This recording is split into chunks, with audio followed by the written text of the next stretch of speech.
अस्सलाम वालेकुम एवरीवन। अगर आपके आलू के पराठे फट जाते हैं या सही नहीं बनते तो आज मैं आपको आसान तरीके बताऊंगी कि आपके आलू के पराठे हमेशा परफेक्ट बनेंगे।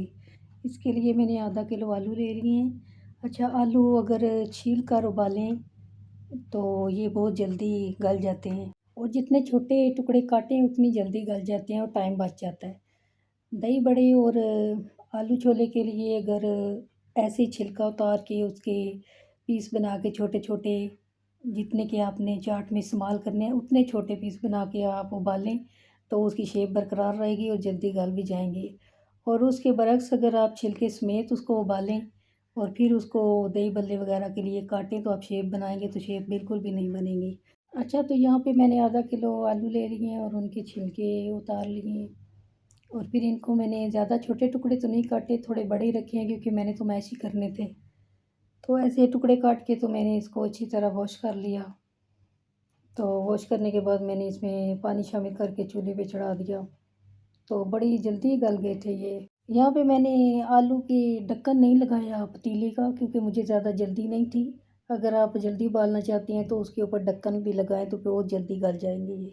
आलू गल गए तो फिर मैंने ठंडे पानी से इनको गुजार दिया और थोड़ी देर के लिए मैंने इन्हें टोकरी में रख दिया ताकि पानी इनका एक्सेस जो है निकल जाए। अब आलू की फिलिंग रेडी करने के लिए मैंने इनको एक बाउल में डाला। उसमें डाली 2 चाय के चम्मच लाल मिर्च, 2 चाय के चम्मच खुश्क धनिया पाउडर और 4 खाने के चम्मच मैंने ऑयल डाला और मुट्ठी भर के मैंने इसमें धनिया डाल दिया। धनिया मैं वैसे डालती नहीं, इसका टेस्ट मुझे इतना अच्छा नहीं लगता आलू के पराठे में।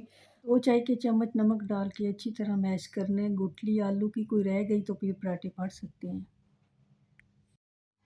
आटा मैंने पहले ही गूंद के रखा हुआ था तो यहाँ मैं 2 तरह के पेड़े बनाऊंगी।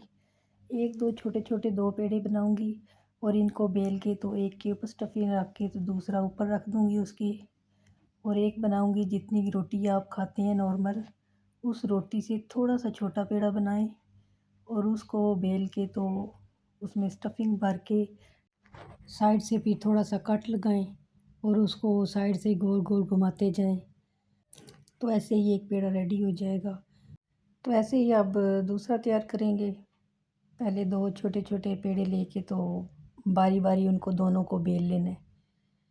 बेल के तो फिर एक के अंदर स्टफिंग भर देनी है और दूसरा जो है वो फिर उसके ऊपर रख देना है।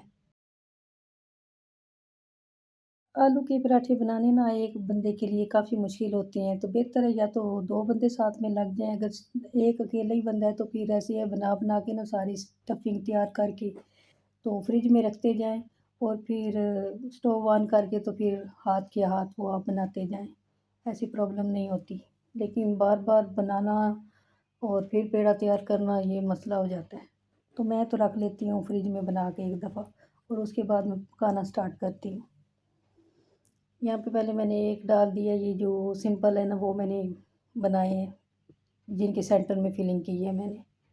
ऐसे ही बस मैं इनको घुमा घुमा के और कभी फ़ोल्ड करके एक साइड से कभी दूसरी साइड से फ़ोल्ड करके कि जहाँ से नहीं पके हुए होते तो मैं इनको ऐसे ही पकाती हूँ। ये बिल्कुल भी नहीं टूटते, जिस शेप में मर्ज़ी है आप इसको घुमा लें, ये बिल्कुल भी नहीं टूटेंगे।